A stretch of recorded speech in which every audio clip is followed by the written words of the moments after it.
Après de nombreux reports, ça y est, The Crew arrive enfin sur console et PC, désirant se faire une place au soleil aux côtés de Forza Horizon 2 et Drive Club.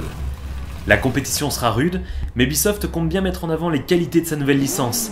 Carte immense représentant l'intégralité des USA et la formation d'un crew, une équipe de vrais pilotes, le tout saupoudré de nouvelles fonctionnalités sociales. Serait-ce assez pour distancer la concurrence ?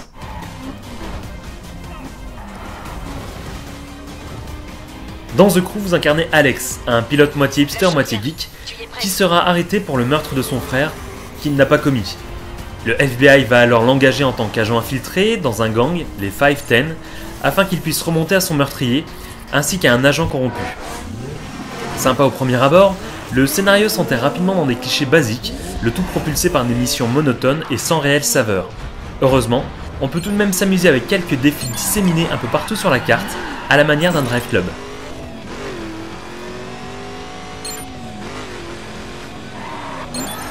Mais passons, car ce qu'on attendait de The Crew, c'est la taille de la carte.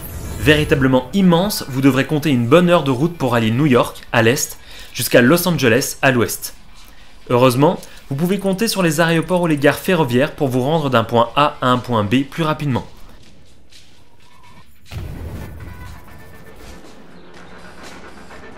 À côté de cela, le monde de The Crew est véritablement rempli de vie.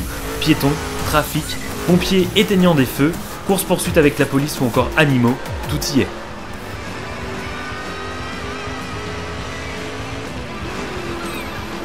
Cependant, une fois la surprise de l'immensité de la carte passée, on se retrouve devant un jeu graphiquement très moyen.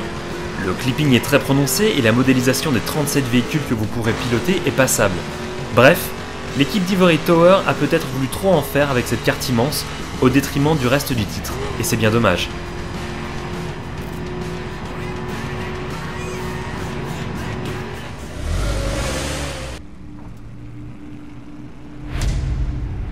Heureusement, les fans de Need for Speed Underground pourront retrouver du poil de la bête avec le mode personnalisation tuning des véhicules.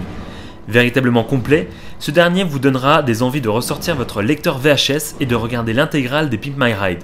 Peinture intérieure, jantes, style course, dirt ou circuit, tout y est.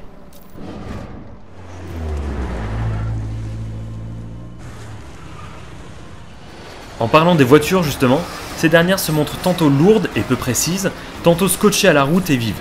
Il est donc parfois difficile, selon le modèle sélectionné, de réellement prendre du plaisir à piloter ces bolides. Malgré une jouabilité très orientée arcade, on aurait tout de même souhaité avoir quelque chose de plus posé et de plus fun à jouer.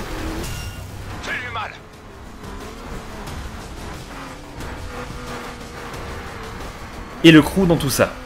Fonctionnalité porte-étendard du jeu, il sera possible de faire des missions du titre en coop.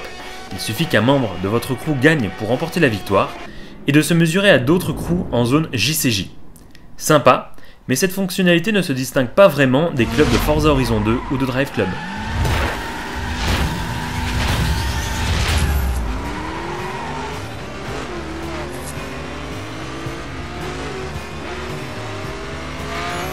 Pour conclure, The Crew n'arrive pas vraiment à convaincre à côté de la concurrence.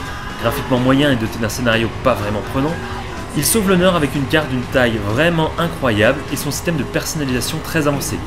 A côté de cela, si vous avez une Xbox One, préférez-lui très largement Forza Horizon 2.